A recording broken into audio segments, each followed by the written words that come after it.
கர்த்தருக்கு ஸ்தோத்திரம். இந்த நாள் தேன்துளி நிகழ்ச்சியிலே உங்களை நான் மீண்டும் சந்திப்பதில் அதிக மகிழ்ச்சி அடைகிறேன். இந்த நாள் கர்த்தர் உண்டு பண்ணின நாள். இந்த நாளிலே மகிழ்ந்து களி கூறுவோம். இந்த நாளிலே கூட நீதிமொழியின் புத்தகம் 3ஆம் அதிகாரத்திலேயே ஒரு வசனத்தை 2 வசனம் 27, 28 அதில் நமக்கு ஒரு சில ஆலோசனைகள் சொல்லப்படுகிறது.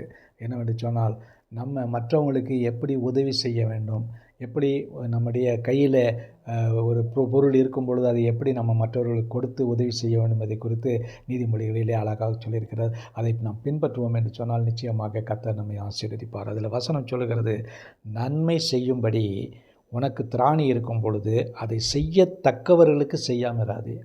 செய்யத்தக்கவர்கள்னு சொல்லியிருக்கிறது, திராணி இருக்கிறது. இவைகளை நாம் பார்க்கின்ற வேளையில் நமக்கு இது கண்டிப்பாக கர்த்தருக்கு அவருடைய பிள்ளைகளாக இருக்கிற நாம் மற்றவர்களுக்கு உதவி செய்ய நாம் கடமைப்பட்டவர்களாய் காணப்படுகிறோம். ஒன்று, நமக்கு திராணி இருக்க வேண்டும்.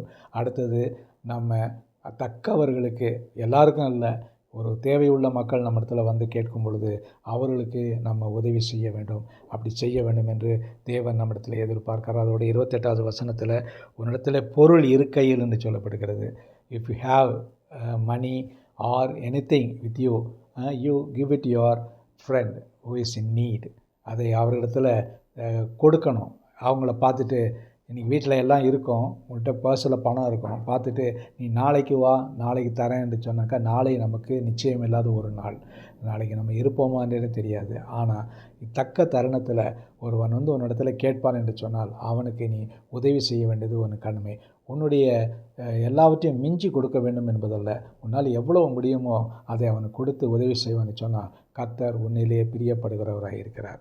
அவரை நோக்கி பார்ப்போமா? நல்ல ஆண்டவரே, ஆண்டவரே, எங்களுக்கு திராணி இருக்கும் பொழுதும் தக்கவர்களுக்கும் ஆண்டவரே நாங்கள் உதவி செய்ய ஆண்டவரே எங்களுக்கு ஒரு மனப்பக்குவத்தை நீங்கள் தர வேண்டும் ஜெபிக்கிறோம். காத்துக்கொள்ளுங்க, வழிநடத்துறீங்க. இதில் நீங்கள் பிரியப்படுகிறீங்க, அதற்காக ஸ்தோத்திரம். மீட்பர் இயேசுவின் நாமத்தில் ஜெபிக்கிறேன் நல்ல பிதாவே. ஆமேன், ஆமேன். கர்த்தர் உங்களை ஆசீர்வதிப்பாராக. இந்த நாள் உங்களுக்கு ஒரு மகிழ்ச்சியான ஒரு நாளாக அமையட்டும்.